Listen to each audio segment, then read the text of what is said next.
Hey, it's your old pal Slim, and this is 70mm, a podcast for film lovers.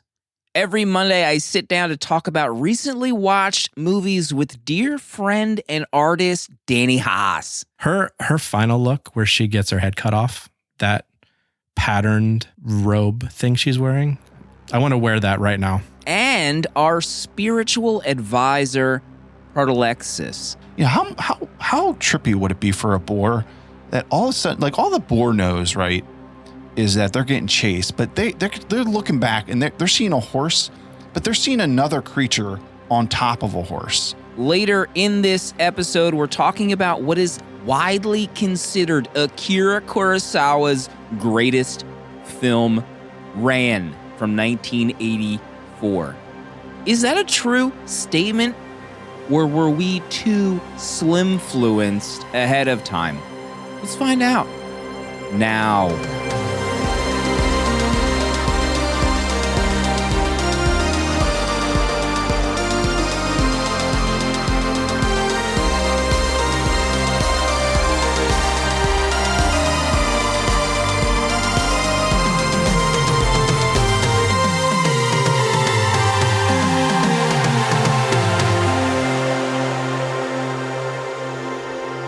I have a topic that I want to get into that I didn't think was going to happen.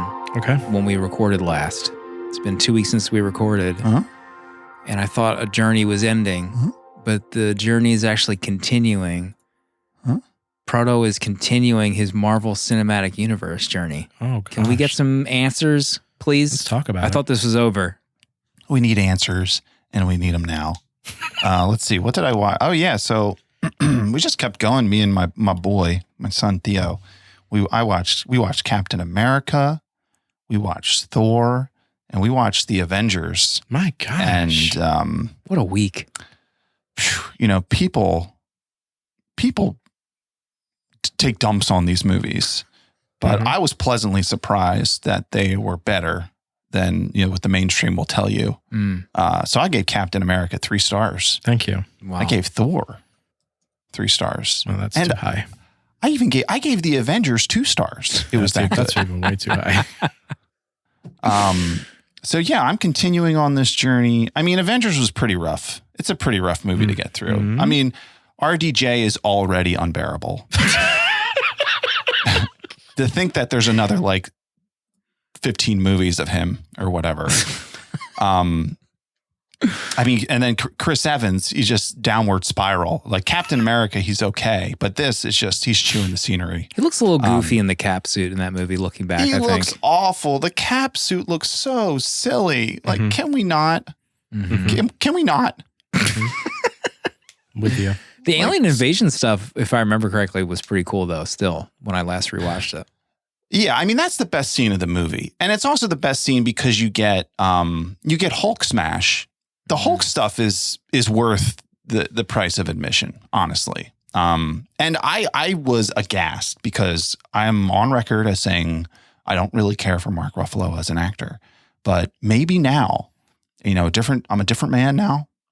You're when coming I first back? watched this. You're coming around? I liked him in this. I think he probably gives the most grounded performance in this. So I was pleasantly surprised by Mark Ruffalo as the Hulk. Proud of you. So yeah, the journey continues. I'm not really sure which ones I'm going to watch because, you know, I'm not going to watch like Guardians with him. So I'm not sure how I'm going to navigate through Guardians through the rest of to PG-13-ish? Yeah, from what I remember, those are pretty rough movies in terms of just like violence and whatnot. Okay. They were asking to watch Spider-Man, Oh. but which Spider-Man do I watch? Well, you hate Andrew Garfield, so You got to start in order. You got to go Toby. But then they might be like, "What is this? He's not in the Avengers movies because that's what he's really after. He's really fascinated with the Avengers." So I think if I watch the Toby ones, he'll be kind of confused as to like why it's a different. you might as well actor. So I'm just not really- jump to Tom Holland at this point. If you continue the journey, you'll get to him, though, in Civil War. Yeah, we'll get to him in Spoilers. 2025. A lot of people in chat pointing out Spider-Verse correctly, which is probably the right Oh, move. that's. I think we've watched Spider-Verse though. I think he's seen it. Yeah. You've talked about it. Mm. People who've listened to the show would know. I didn't deserve that. Sorry. I'll say that right now. I mean, the thing I'm most upset about, honestly, is that this is just, it's totally botching my Letterboxd stats right off the bat. It's already ruined. Samuel L. Jackson's going to be your number one actor at the end of the year. No. Yeah. Maybe just stop logging them. Oh, that's a good idea. Then Slim won't bring them up. Boy, what a week for you. The Avengers. There was something else in there. La La Land. Wait, what? Yeah, you watched La La Land. Did I miss this Not really. log job? I watched the last half hour. I was at my in-laws. Motion smoothing was on. I caught the last half hour of it. And yeah, I just said in my review, Ryan Gosling, as a white man, I think I said as a sad white boy, really connect with the energy that Ryan Gosling brings to the table. Mm-hmm. You might not be able to relate unless you fall into that category, but there's just something about him and what he does that I really appreciate. So, and I love Damien Chazelle. Like, he's one of my favorite directors. So I'd be curious to rewatch that whole movie at some point. First Man episode when? Oh my God. We've come close. Would you guys even be able to contain yourselves during that episode? No. The groaning alone. A grown-up. We have a bunch of new friends on Patreon to say hello to. You can join at patreon.com/70mm. Go to 70mmpod.com. Get access to 23 episodes in the vault right now. Goblet of Fire was just added. 3. And Proto went hard on Goblet of Fire. You get uncut episodes and you get access to the VHS Village as well. Thomas, Lucas, John, Nicholas, Liam, Austin, Ken, Cody, Andy, Jake, Alex, Brandon, Riley, Jeff, and Jash are all joined. My gosh. Since our last episode. Welcome. Remember that Phantasm episode we dropped last week? With the big Batman news. The big Batman, Road to the Batman. We're going to be doing Batman Begins in just a few short weeks. You still boiling after that news? I'm excited. Danny? I'm still excited. Boiling. I haven't seen Dark Knight Rises in a long time. I'm very excited for that episode. Not going to lie. Biting my lip right now. A lot of people defend that movie that I know. One of them might be on this call right now on this podcast. The Dark Knight Rises defender. So if you didn't listen to that episode, we're also going to be doing The Batman when that comes out. Very excited for that. Just breaking news, that movie's 4 hours long. Just dropped. Danny, did you watch anything this week? I watched 2 movies. One was in theater before I went on hiatus. I saw The Tragedy of Macbeth. And it's pretty incredible. I really loved that film. It's insanely gorgeous alone, outside of the performances that are in it. I really couldn't get enough of it. It's actually very hard to follow. Because I realized how little of the Macbeth story that I knew.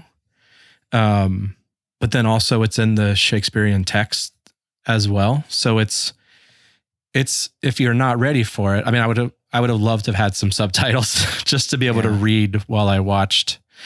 But Denzel's performance in it is pretty amazing. And to watch him do monologues in the Shakespearean text, it's incredible. He does a great job. And visually, this movie, it just like checked all my boxes. I couldn't get enough of it. I thought it was going to be along the lines of The Lighthouse and how much I love that black and white, but it's way different. Yeah. It's better.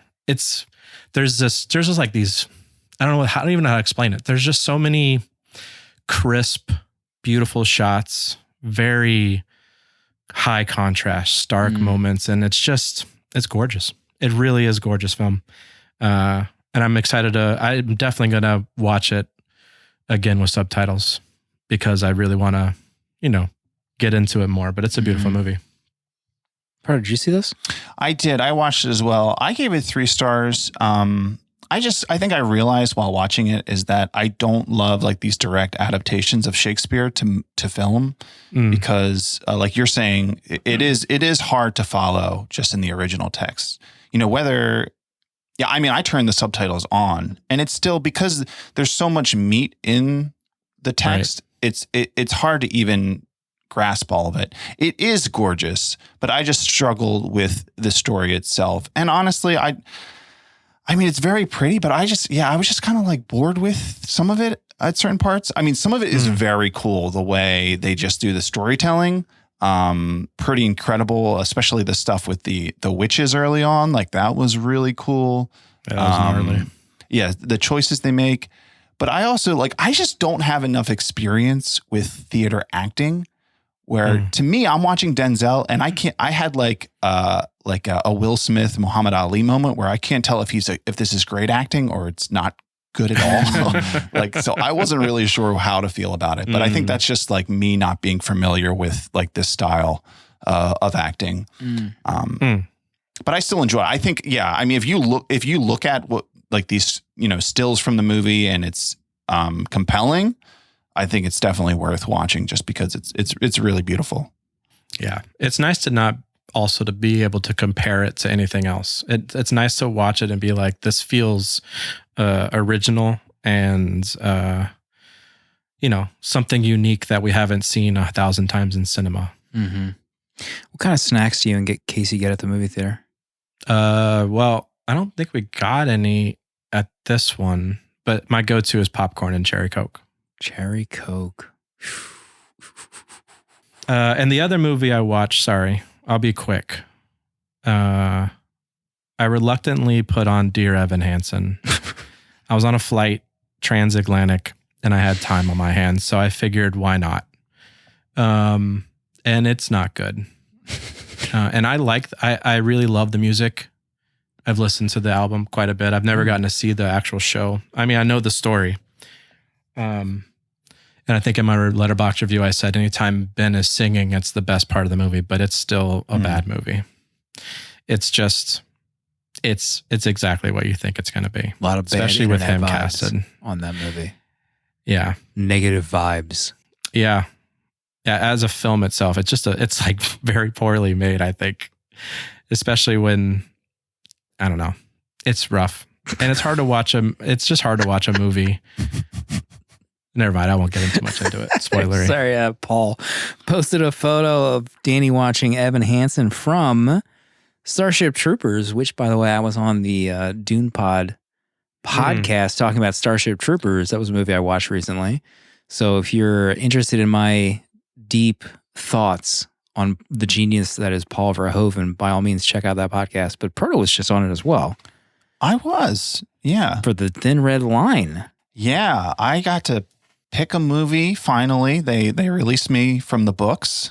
That was part of the contractual agreement. If I did all the books, I'd get to pick a movie on the show. So I picked The Thin Red Line, which is a Terrence Malick. Your boy. Yeah, my boy. I have, I have a love-hate relationship with Terrence Malick. The show was great. I didn't love the movie. I'll be honest. There's a lot that Terrence Malick does that kind of drives me crazy, and it's kind of compounded in The Thin Red Line. So H, I don't think H was happy with the way I went. The Thin Red Line. Exactly. But it was great to be on there. Great, talking movies on the old Dune Pod. The old Dune Pod. Dune Pod. Episode 91. Remember episode 91 on this podcast? Changed everything. Yeah. Don't look it up. Where were you? Just trust me Don't on look that. it up, please. Let's move on. Every week we give away a free year of Letterboxd Pro. Gets you stats at the end of the year, gets rid of ads. You become a paying member of Letterboxd. Disclaimer, I got to add a disclaimer now. We got to talk about this. Disclaimer, I'm a Letterboxd employee. I work for Letterboxd. Sure. So maybe we should think about this. But if you share the show on social media, you get a free year of Letterboxd Pro. And this week's winner is Avatar Man 888. And best podcast out there, discovered 70mm Pod last summer and have fully caught up. My gosh. Cannot wait to delve into the Nolan trilogy ahead of the Batman Fire Art by Art of Danny. Mm-hmm. No pressure. Paul. Dumbass. I also want to talk about this too. I really want us to do a bonus episode of a David Copperfield special. Oh, here we go. Can you Your imagine love for it? Copperfield. I just think Isn't there a Copperfield movie with Dev? Which stunt would we do? Different Copperfield. We should do the one where he sends himself into space in a refrigerator and shows up in Pamela Anderson's not David kitchen. Copperfield. That's David Blaine, isn't it? They're all the same. Oh my God. We got to watch the one where David Copperfield learns flight and he flies on stage. All right. Maybe we should do that as a bonus Get us app a just link. for me. It could be a 15-minute episode. It's on YouTube and It's the next intern watch along. 260. Oh my God, that would be amazing. Oh, that's a good idea. Let's see. Do I want to talk about anything? I watched. Please. I bought the 4K of Akira. That Oh, baby. there was a limited edition a while ago that I did not get. It was a little pricier, so the full mainstream edition I grabbed and popped that in today.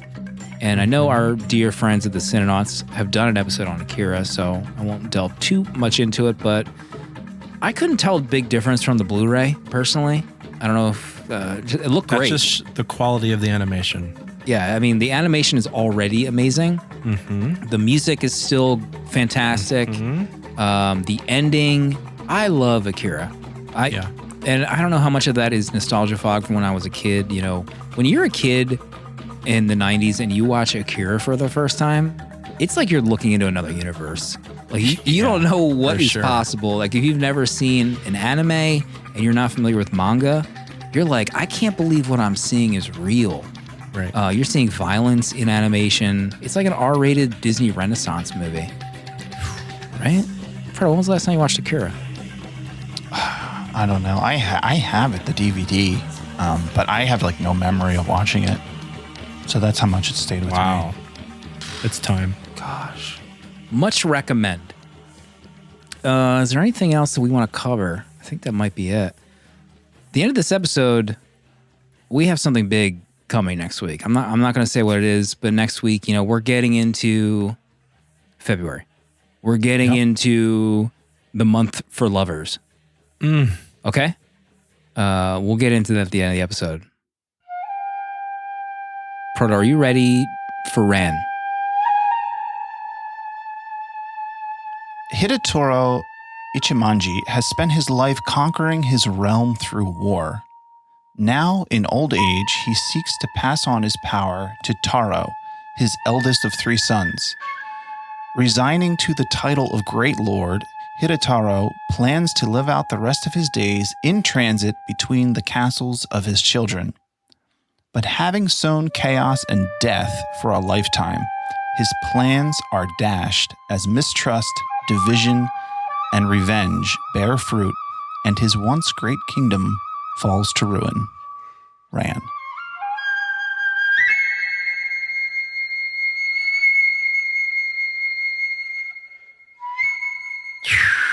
My goodness. Proto, how did it feel firing up this steelbook? You have the steelbook. This was your pick. You were finally, after all this time, able to pop this bad boy in. Yeah, this has been a long time coming. You know, started watching Kurosawa movies and was really interested in watching this one eventually just because it's in color. You know, and it's at the end of his career and just seeing, you know, being able to compare that to something like Seven Samurai or, you know, Throne of Blood or whatever. Yeah, and so I have the 4K disc and I put it on.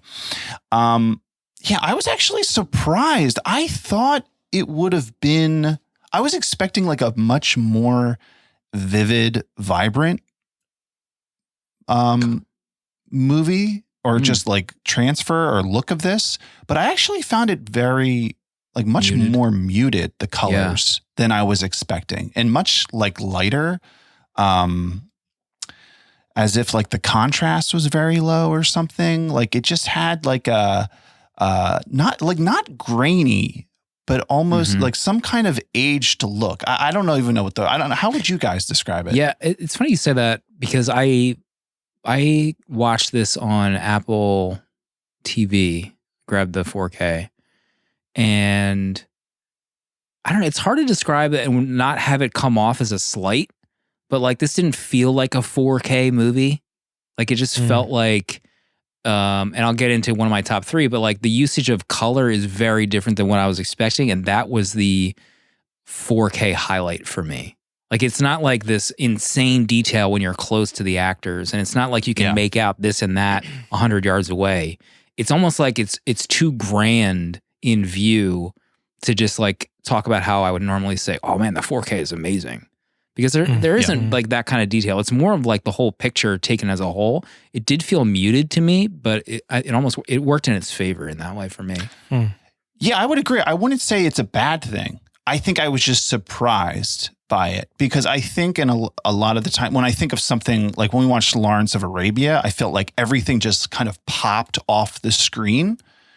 Whereas this felt, it just felt different. Like it's still, I mean, it's, obviously there's a lot of color in it. But it's just not what I was necessarily expecting. And I watched so on the disc, there was like this 10-minute doc on just the making of it and the team that made it. It's a French team. I don't know if it's like Studio Canal who did it. But they talked about that and how the director of photography for Ran oversaw the 4K transfer and just everything that went into it. And he was very adamant about just how they did restore it and not losing the look of the period.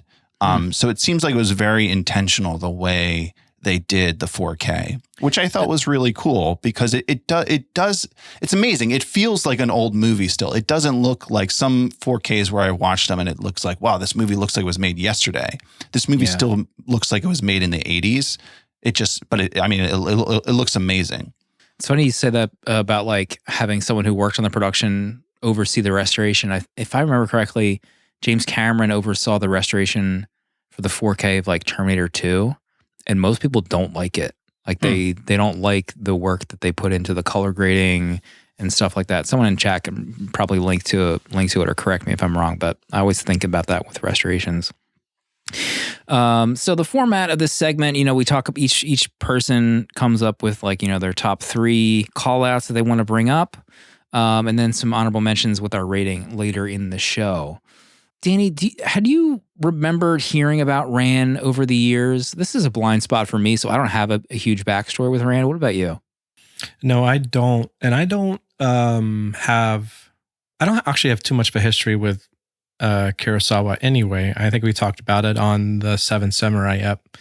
So this, besides Hidden Fortress and Seven Samurai, this would probably be, I saw his Dreams movie.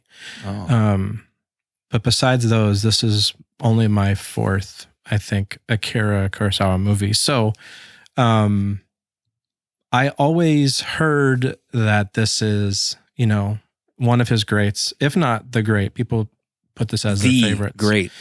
And I think coming into this, and then while watching it, I realized how slim-fluenced I am on this film. Because I expected...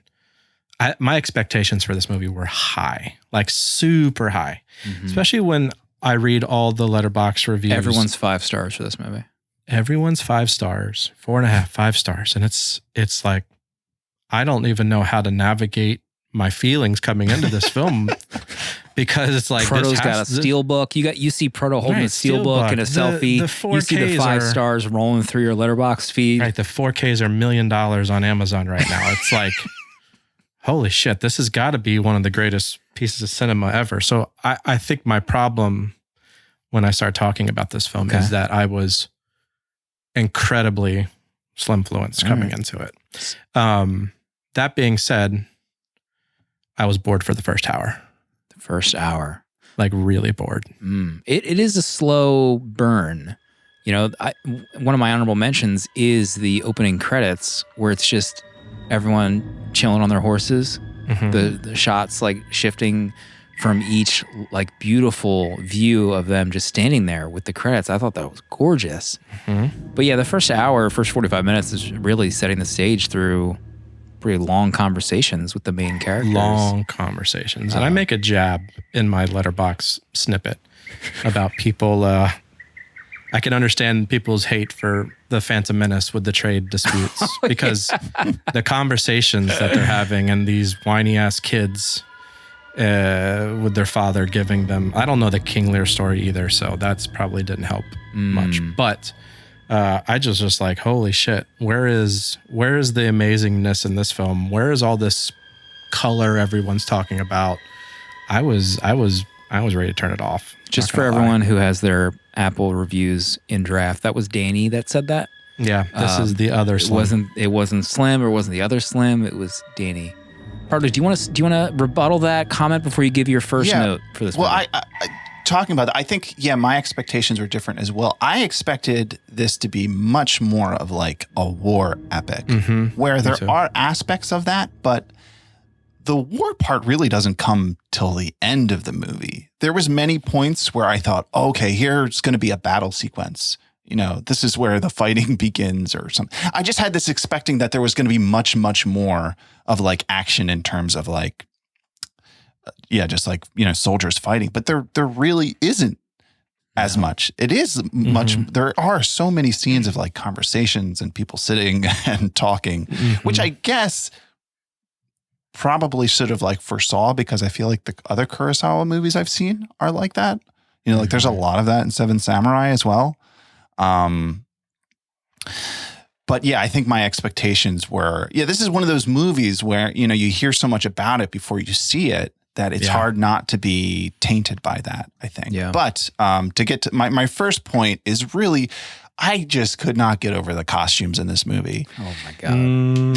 The clothing is just unbelievable. It is so cool. These robes that they have with the different patterns and just the look. I mean, the hair, these lords, man, they've got, I'm sure there's a name for it, but whatever they're doing with their hair with this top knot is just incredibly badass. This whole look they have going on. And then Lady Kade, her dresses, those gowns, I don't even know how to describe them, but she just looks like not a balloon, but she just just the shape and size of her like moving around is so fascinating, of just like how the clothing changes the person as they, navigate the set. How much of a psychopath was she in this movie? Sick F. Man, Kade. I was getting some insane Princess Mononoke vibes from this film. There were so many moments where, like when even the boar at the very beginning, I just thought about Mononoke, and then the way she carried herself and how insane she was. She just reminded me of like Lady Eboshi and all that kind of stuff. But yeah. Insane. Her final look where she gets her head cut off, that patterned robe thing she's wearing. I want that. I want to wear that right now. What a freaking shot that was. Yeah, that's nuts. When insane. Was it Korogane he's just saying that this woman is going to screw things up. What are you doing listening to this woman? Oh my God, that beheading was so good. He's over it.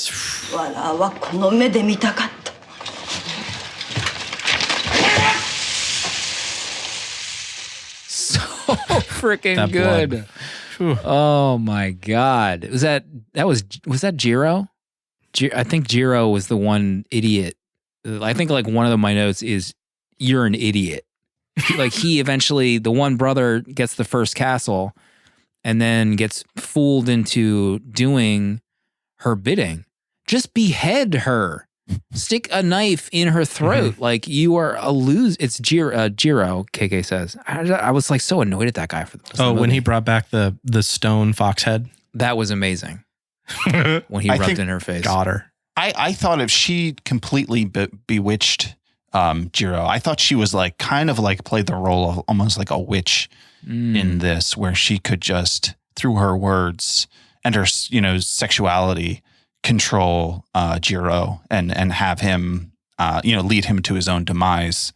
I wasn't really too familiar with King Lear. Me neither. The story. Like, I think I read it in college. But other than that, like, I'm not, just other than like the general outline of it, I'm not really familiar with. But I did read that. So there's a character in King Lear. His name's Edmund, who's like a illegitimate son of a lord, and he's scheming throughout it to like get power throughout the whole play. So he's after power, and they say that in this and Ran, Kade is kind of like the mirror of that. So there isn't like a direct Edmund character. It's more of Kade who is seeking revenge throughout this. So she kind of takes that role, which I thought was cool.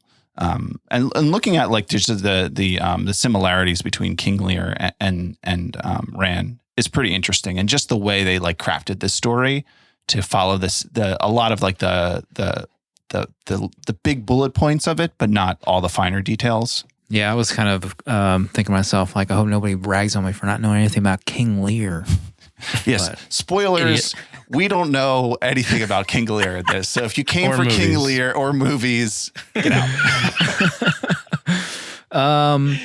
I do want to call out, I want to come back to the color a little bit. My first point is the usage of color in this movie, oomph. I loved the usage of color in this movie, whether that be the flags, whether that be the army on one side, the two separate armies coming together. Did you drop the art yet? Because that's what it just reminded me of it. I didn't drop the art. It's amazing. I absolutely love the usage of color in this movie. I mean, combining the colors of their clothes to the houses, to the setting in the open fields, it felt like, and I mean this as a compliment, it felt like an 80s Kurosawa movie. And like, I don't know how they maintained like an 80s vibe or how it felt 80s. We talked about how the transfer felt 80s. It just felt so strange to be watching an 80s movie like this. I know it was like a French production that financed this movie for him. And I think I remember reading that he had trouble finding financing later in his life, unfortunately. But I loved how it looked. And this ties into, my other point, which I'll say unfortunately early, which is when he, Hidatora, I don't know how to pronounce it, but King Lear in this movie, comes from his burning castle through the gates. Are you kidding me? Mhm. Like, that whole sequence is insanity, in my opinion, where he's holed up in the castle. There's arrows going through his room, fire, and he just like drifts out the front door while the thing is in flames in the distance. That had to have been so difficult to film.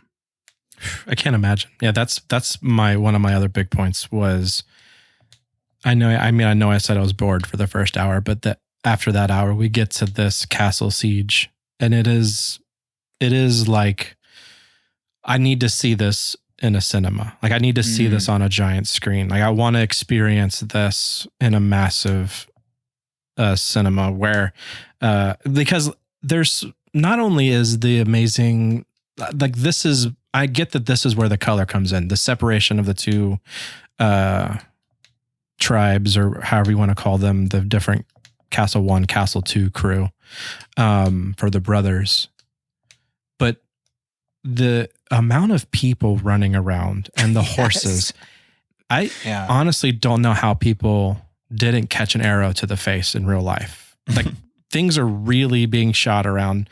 I mean, some of those guys have more arrows in them than Boromir had. Like, make Boromir look like a chomp with the amount of arrows in these guys' chests. Like, it's unreal.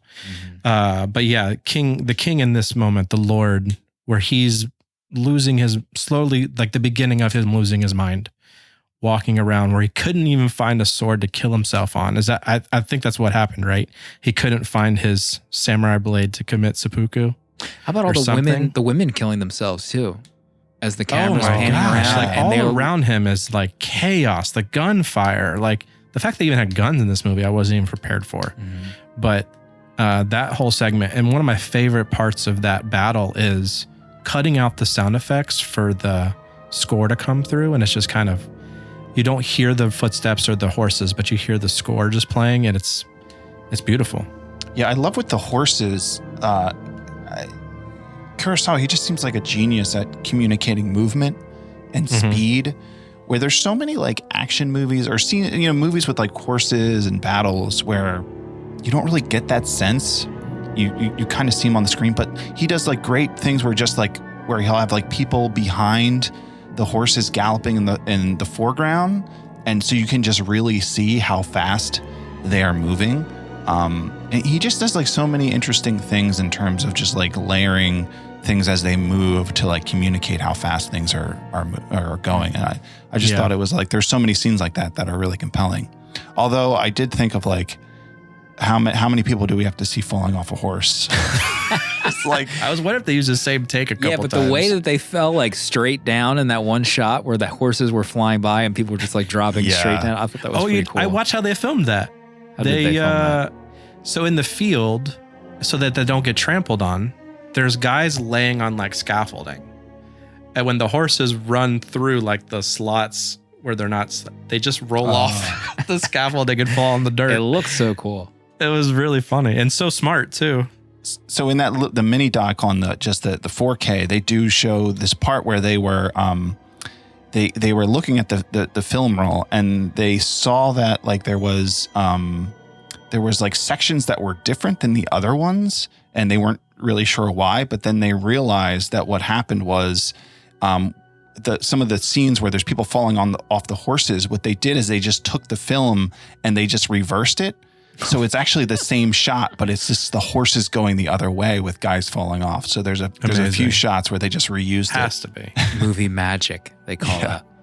Art in chat, Cinema. like the chariot scenes in Ben-Hur makes you want to Google how many people died making this movie.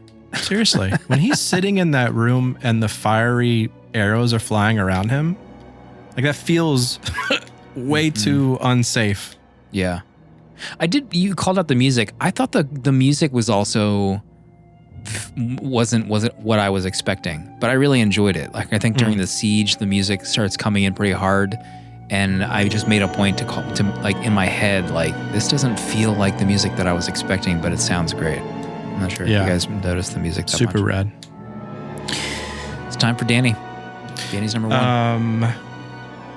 The castle attack. So I'm going to wrap this into one comment because it's kind of both the same thing. So there's two things that I love about this film that he does. One is to show the passage of time, and he has them look at clouds rolling by. And I don't know why I loved that so much, but it was really a very cool transition from scene to scene to just show how time has gone by. And it's like incredibly like beautiful.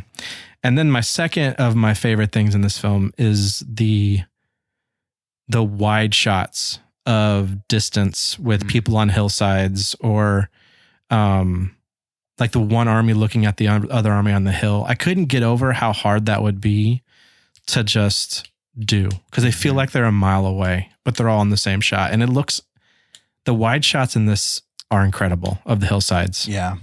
Yeah, that whole crew of, I think it's Ayabi, like his army up on the crest of that hill. Amazing. The shots are amazing. I thought it was interesting too that Saburo, the one son who was against the plan to start the movie of him relinquishing his power and giving it to his three sons, he comes off as like really aggressive to his dad and kind of like an a-hole. He ends up being the one that like really just comes through for his father at the end of the movie. The good son. I wasn't really expecting that. Again, not sure if that relates to King Lear, et cetera, et cetera, et cetera. I love that foreshadowing though at the beginning where he cuts off the branches to give his father shade because he fell asleep there. So he's the one who cuts those branches and puts his dad in the shade. Mamma mia. My goodness. Great call out. Is it Proto's turn? Number two? Yeah, I think it's me.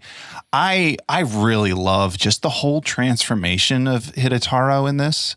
Like, talk about from one end of the spectrum to the next. Like, he starts off as this like uptight, lord in his regalia, like not taking anything from anybody, and then just the progression slowly, one scene after another, until he becomes like this crazy, wild-haired, fool wandering the plains. Like just his look by the end of this movie is just like all time to me. That wispy beard and hair flying, the makeup that's on his face, incredible. The makeup is insane. Also, this is our boy from Harakiri and also Human Condition. Yeah. Yeah, man. Nakadai. Also, our other boy played the blind brother from Human Condition. Human Condition, he was the young soldier, and then he was the adopted son from Harakiri. Oh. The first one who went to the clan that got forced into committing Harakiri. Gosh. Okay. Yeah. Amazing twosome coming back together again. Yeah, I mean, his character, I just went in so blind to this movie that I had no idea what the journey was going to be. You know, he kind of like it looks like he's getting sick. He starts to have these like visions that aren't there. And his sons just throw him for a loop. Like, man, they really just kick him out into the cold and conspire against him together. And his journey throughout this movie, you're right, it's just absurd. Yeah, this story too. You can see why people keep making movies about, based on Shakespeare plays. They're just so amazing. Like this story in itself. It's like why haven't we had a new like a blockbuster King Lear movie in the past 10 years? I just feel like every director shouldn't they be like just like trying to remake one of these movies? Because you could set this. I mean, you could set this at any time period, do anything you want to it, put your own cultural spin on it, whatever you want to do, and it would be compelling because you just have the source material that is so great. So I would, Robert Eggers says tomorrow he's making a King Lear. I'm ready. You know what I love about this story, especially in this movie, is I couldn't figure, like I kept changing my allegiance, like who I wanted to win, I guess would be the right word. Because like at some point I feel sorry for the Lord, but also him being a warlord leading up to how much they own, like is the reason like so much is in shambles and it's all coming back to bite him in the ass. But then it's like the psycho lady, like she really does a number on them because he burnt down their village. Like, and then I wanted her to like I was glad that all of her conniving kind of destroys this family. Like I really did like the story, how it kind of played out for them. Yeah. When he finds himself in the ruins of the castle, he's like, oh crap, I did this. It's like his whole life's work is coming back to him in his final hour, and doesn't feel too good about it. My second note is going to be some of the quotes I thought were really great in this movie. I mean, it starts out with him doing that like little mini presentation about the arrows, about how he's going to ask for his three sons to unite. A single arrow is easily broken, but not three together. And then I think I can't remember if it was the jester who said this. Man is born crying. When he's cried enough, he dies. I just thought there was a lot of great little one-liners in this movie too that I wanted to call out. Danny, it's your number 2. It's my number 2. Oh God, I'm running out of things. The final bamboozle battle I thought was really fun with them in the tree line with the bullets or with the guns. I couldn't get over that. And then I didn't really like the son getting shot though. I don't know. I don't like how it was shot. Oh, I gotcha. Like the gunshot you hear, but he doesn't even flinch. And for such a bloody movie, there needed to be a lot more blood in that scene for me. He like hunched over as soon as the shot happened. I was looking at the king. I was so confused. I'm like, he's just shot? Like his head slowly like goes back and stops moving. Yeah, that was very much like this thing happened, but you're not really seeing what happened. That scene was heartbreaking. I mean, right before that, he's like talking about how they're going to spend so much time together, and even Saburo is like grinning that he has this second chance with his father. Yeah. That was like felt like my heart was ripped out in that moment. Oof. Sorry, Slim. Thank you. Proto number 3. We mentioned it earlier, but I really, really love the fox head scene. Yeah. Mhm. So Kade, who is now with Jiro, the second son, who is like the Lord because the first son died, tells their like general to go and kill Sue, I think, who is like the other who is Jiro's first wife. And he comes back and he says he has the head and it's wrapped up and he puts it in front of her and then she opens it, but then it's like just a statue of a fox head. And he plays like, oh, she must have turned into a fox. Yeah. And he tells like, this whole tale of how like this is a thing, but he's really talking about her at the same time. I just thought like the conversation there was just so good. That scene is just like so well crafted. I just like loved everything about that. So well written, so well acted too. In that moment where he is not giving her an inch when she's freaking out.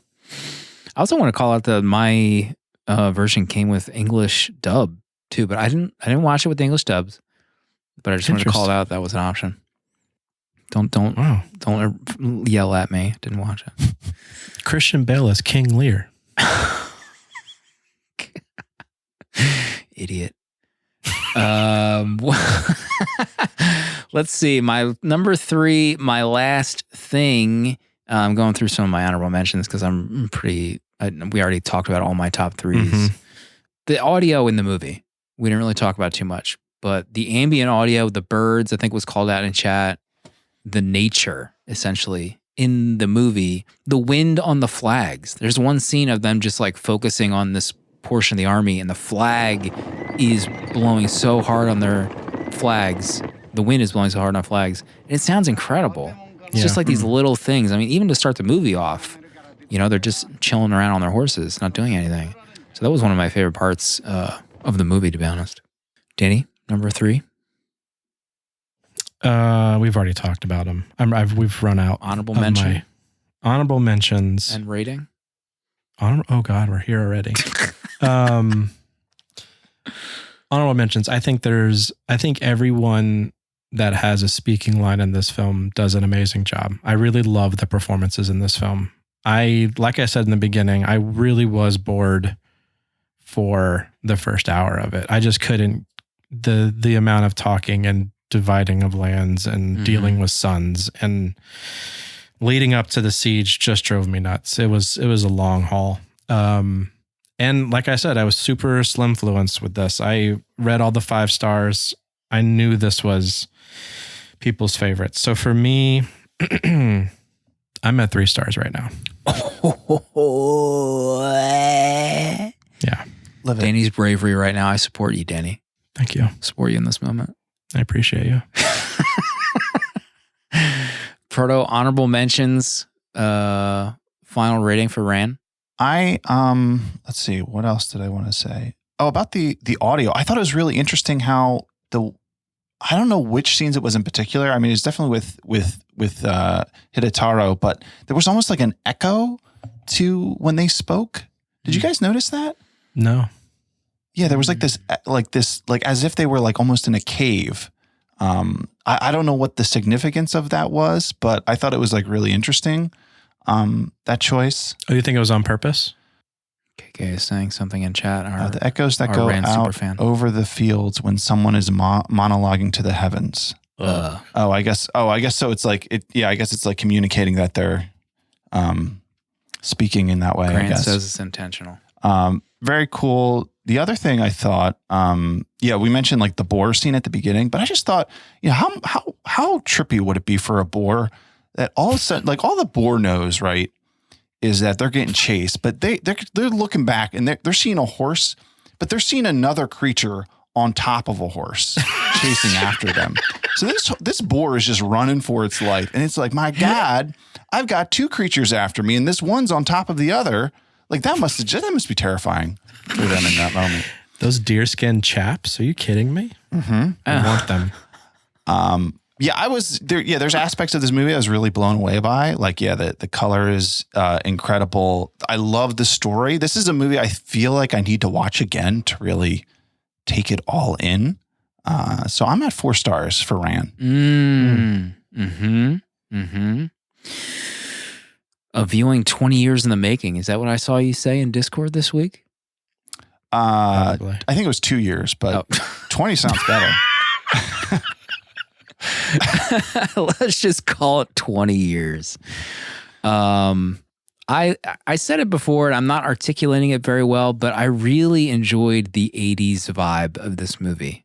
The way the muted colors, presented themselves at the right time, the scale of the movie, and the lead actor, Tetsuya, I love him. He's like, I don't know, I've seen him in Human Condition, the first 2 that I've seen, Harakiri. I love his presence. He feels like a stage actor. The way he moves his legs, it's like the most over-the-top way to run, and I love every second of it. I love when he jumps off the cliff. Oh my God. Yeah. And I love the siege of the castle scene. That scene is probably worth the price of admission in and of itself. The moment where he and Subaru make up and they see each other again. So I'm at 4.5 stars for Ran. I had a really fun time. Is he in any films with Mifune? Is Mifune in Yojimbo? Yeah, he's the guy. He's the gunslinger, isn't he? Oh yeah, he's the squirrely guy with that gun in Yojimbo. So they're both in that film? Yeah. Nice. Yeah. Maybe I'll watch that sometime soon. Give it 3 stars. High and low. Yojimbo, I think, is only like 90 minutes. Oh, really?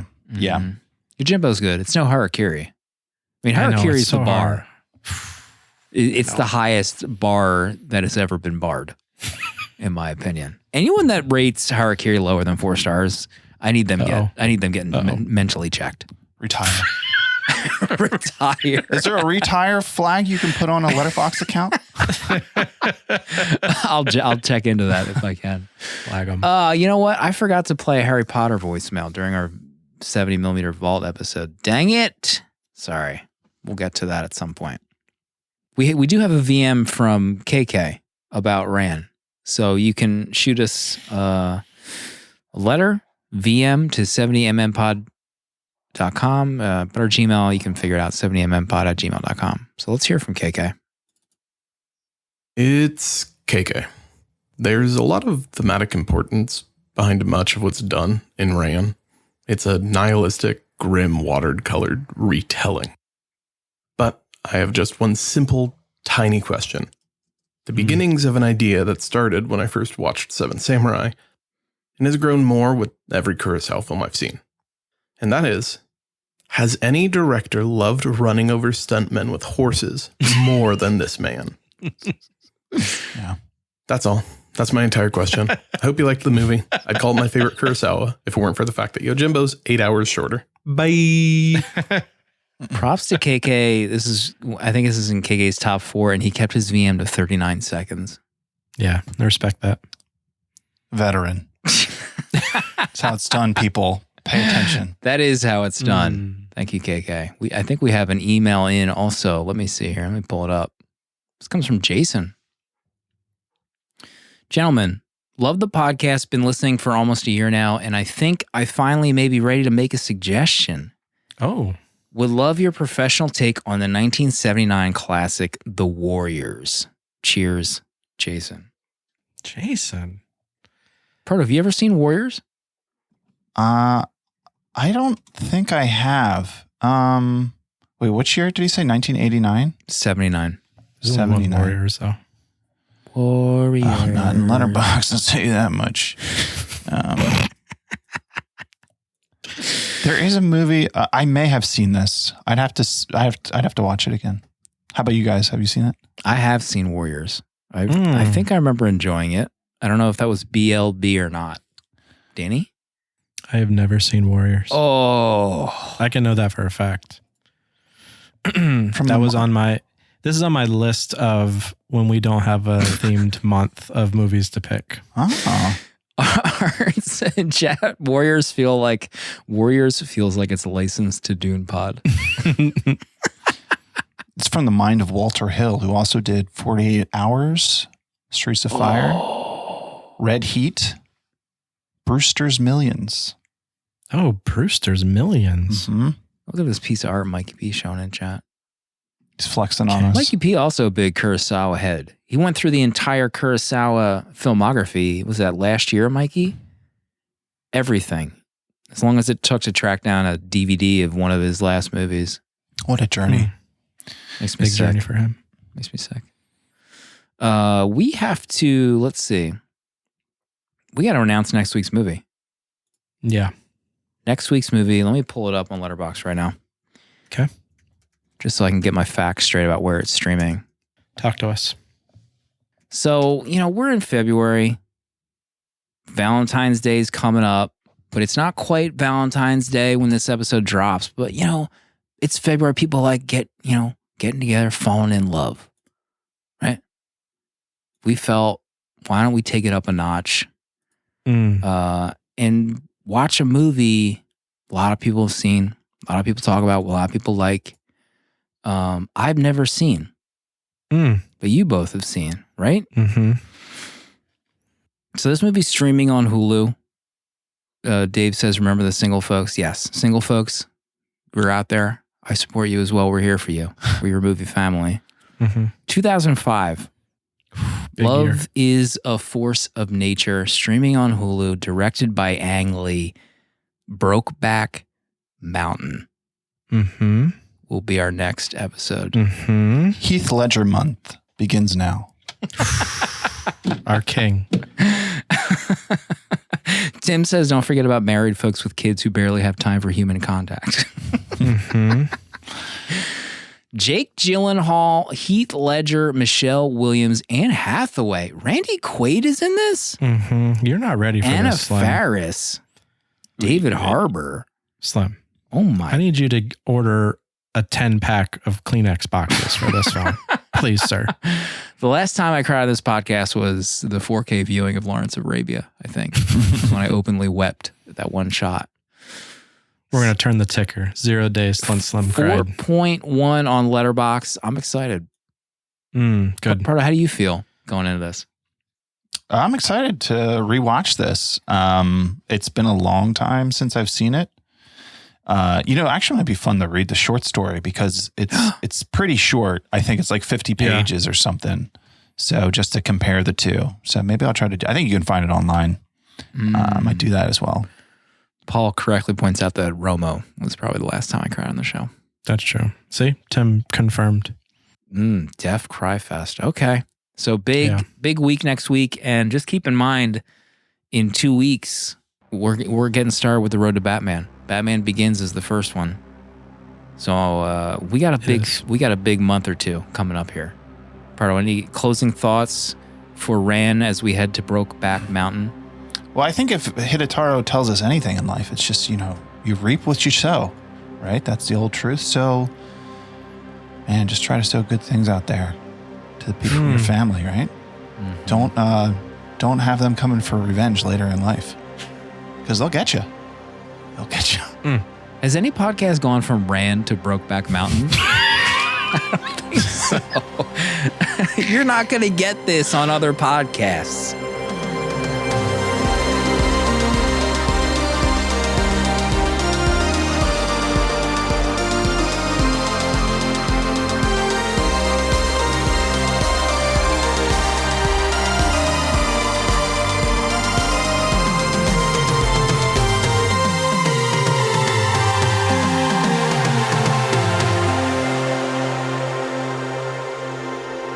$70mm is a tape deck production featuring original artwork provided by Danny Haas.